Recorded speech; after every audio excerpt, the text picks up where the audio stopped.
for we the Gamenemwa, Nanso de Mekaye,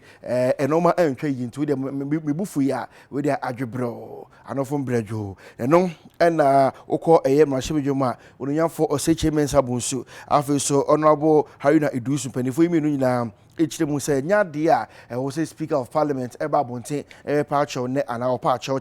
there be, say, Ono Wapa and the TV, na se bimpo esi na obapa etnetenewa na se ebi atwuka krampa o me pacho ma wiase nyina hu se oda bi e de bone no ye ya asembe no kan ya se be kusa be nya do e ya de ehu a yenti bi da se obepacho se esentrofo wanye ne ye enti we de majority minority nyina ano akobenkrumu se enya de e wo se speaker e ba eye abonten e we pa eye esentrofo cho impo ne asembe no kan ya emu ya ana se etwi esentrofo ya ojo ba bi enya nti oba mote emarepa acho it we di nya de acho pa bia betimi akosom we no efri eyenunyamfo oseche mensa bunsu ho na afisona bo na idusu ho a omunyina ka se achepa no de enya de ehu hia papa no enye boni bia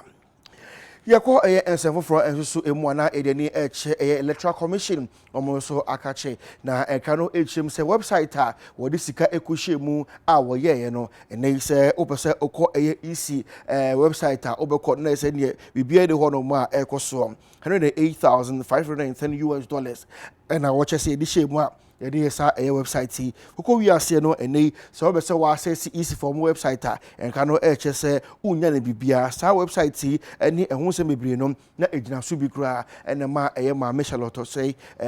ne ko obekọ eni mu se ne ko ano bibre usanse na wo chire mu a ekwan na wo se wo fa so no timi e de contract ne ma ne ye hu adwuma no na enoma anshedan ko ye ma no so be topic park se e wo kruma na de enkofo won se e de sika bebre be se akohye mu se enfa enye website se de be ya EC ebetimi de omo no ma hodo egu honom na abekọ na enye adwuma na ha adwene afi komanfo eche se afi omu abato afi eti DNT na wo se EC website onom na etimi enye adwuma ade a cheso manfo eni nye ho kra na no na wuchie mu ese head of development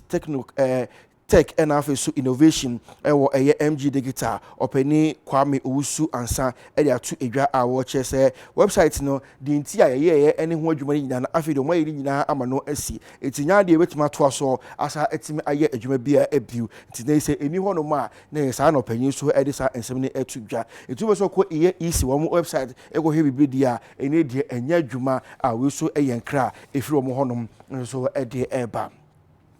Yeso so nyakwa amano so na eni enua akrofi akodi enkomo yeko achim enni potem na wuchim se health center no baabi e wo hono ma bedru no tese omo de ne de ha adwene pa na emeyi a wo mo enyim omo kware sabia me akohwe wo mo ene chese mko japum ne kakra no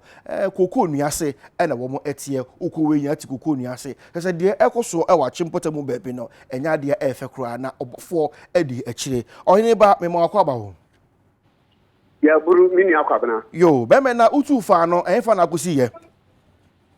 me no ka say no amunum ewo etiwa west mensi assembly ni mu na mabepie na ni nyina ne say ekrafo be empem enum na chese omo ha no ma omo dwumadi omo ye de boa magana aman enye nduan di no ekwa nim papa koku a omo ye bi nanso ekrafo yare anaso omo dodo omo yire mo fafu anaso omo nompe bebi akwaja yaresha na enwa abeye din ya mom yie pa ema me no ekasei amunu mu ho no enya ade a ayasa bia ewo ho anaso tip compound anaso clinic chechewa bia o addition no manfo betumi akwajo ayaresha anaso ayasa ewo ho no enwa behia ema yo ha kese amomo chese bu eba ne sen enenei omo ye wo ma omo wo man ga nem ka no mo to aba meyeye na ne ma bia so omo ye nanso niema ebo ama asetem ewie pe ya bia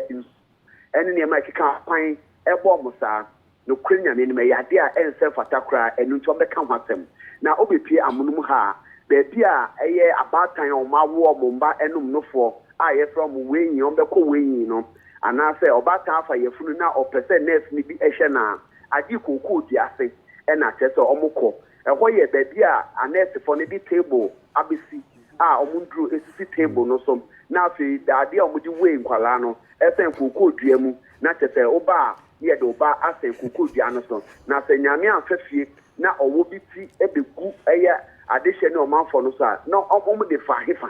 eno ne ade a ehi omo yie pa e de se aban se aban twa womani emehwe eye amunmu fo san se o ma setremu die bo enye kura afi obatan a ebi ofere ne ho no mpese obekọ mantinentai anasa nurse fo ahwe no wa bra wafa yefunu no ese se otena moto so efi amunmu ekọ eye akakom anasa abomusu ekọja yahwe na kwansi a ubetwa no ubeduru na chese obatan a wafa yefunu no na yasi nyina eye ne ya na ebi okwampa boja etuno omo se obi ayare e ma se ombenya ya sabia no na akọ no betwa kwan akọ eye abomusu nti nipa no afamu ahwe ne nkwa wa bro nam kwan so de nipa na tomoto so ekọ ni nyina ya de a eha omo nti na se bedwani owo potemo no nyafo amwakwata eye road and highway minister afi nanado eye Ghana president and afi so menzi akrati omo ho omo twomani na omo bom na clinic na fe chip compound no wonye bi mbom se ne beboa ama omo asetrem etumi awie pe sa na ne nana berima eye nana padie ekotwetwe komo wasem no se ebu omo tu hwana mo etu na so munya mo bia no munnim se omda nam YouTube so no e ade aban aso beti no abeyo momwa na kwabran ye ekoso ewo e akim amunum ewo e etiwa west mensin assembly mu eno no amanebo no FC obofo na saa koko clinic ba a check akra omanfo ekrese anase a doctor for a nurse for mu ye adwuma ewo amunum ho ne krese ifie be miensenie ena koko dua na ase de omukọ hokọ yes ade nanso omo okromu ache no mo dua dia se ena dua ne wura hu se dua na nyi obepai no de abone danso nti opai no no munya da bia antena ewia kọ mo ena maami bi hu omobo no so mi koko fo no wo me dan ye chipe na beboa mo nti mo mechi ase sa na enwunu mo nji enwunu na nurse fo ne chete se nso to a agise ne yeso mo ye nyina omu dai say edu baby omuma immunization polio panie ni ade a agi say so to agi so mo twe sign no mo reschedule e bia obatan ne pan say brother fufro ni nyina ya de akuti obo ma ya hwe mapa entumi fa ne tampa e fa portable kopim so benya eye clinic bi na che so batumi atnemu na obi yare anopo afio nso to den yo betumi aba ho no asetemu ntumi wie peye mo mu ntaban twanani ebe hwe mo kwabena onunya fo makwata na ma shebedwani wo nya sa pepe de tie e no onunya fo eye Isaac akomani asamwa ono ya aban krati pani enso ewo ho no aban entu ne nan no nkohwe eye amunumu ewo etiwa west mensin adise na omanfo a omoye kurafo ewo ho no no ma setemu ewie peye yo obofo tie hwe de say e bia na ono aba makwata ntie na ono aba Isaac nti wala roma adwuma yi de wo ye ndada eti bo akire ma wo mo na feedback na wo me aso ati why kwabna emre ne wa onunyanfo eye Isaac akomani asamwa ye aban church pen ye asem no ye no mu nyina edi nsawo so o chese no how kaka wo krom ho no mo efa ahensie ho enu nti promanfo ahio mo na wa hwe na nanom na wa kire mo so me pasase dia ya ade a anase dia tia ya sabia mama na e ha dwen fi 2004 betum sabri afans na so dia ba ho enti o ma ya sabia ho sem no afans o mo de ba be hye o mo budget mu no ma ke say ni manim ha ya no o betumi asibia mom na so wakato ho eti ade ni be di echi ni abom tente saa hwe say so na waka no ani manim ha ya ade hye no manfo no o benya aya sabia ni bi ana amana bonus yaminshao yenia obofo akrofi na the Coco Clinic ensemi ede ebreye yeto so na yakọ ensefo fro enso so emu a senior minister na ya osafomafo enso de atudwa a wo che se de aban edikan aka no ene mafo beka ya sana hene ekora ekọ mrahye befie de kotudwa se afinom sika ye twa to wodum a ye die nya de ebedie amana abro so da pa se ye beto abanti na abato afena sika no ye du nyafunyafu nya sa ene beye eno ena na ya osafomafo so edi bi edi episo wa bra na 2020 Africa Impact Forum enso ekoso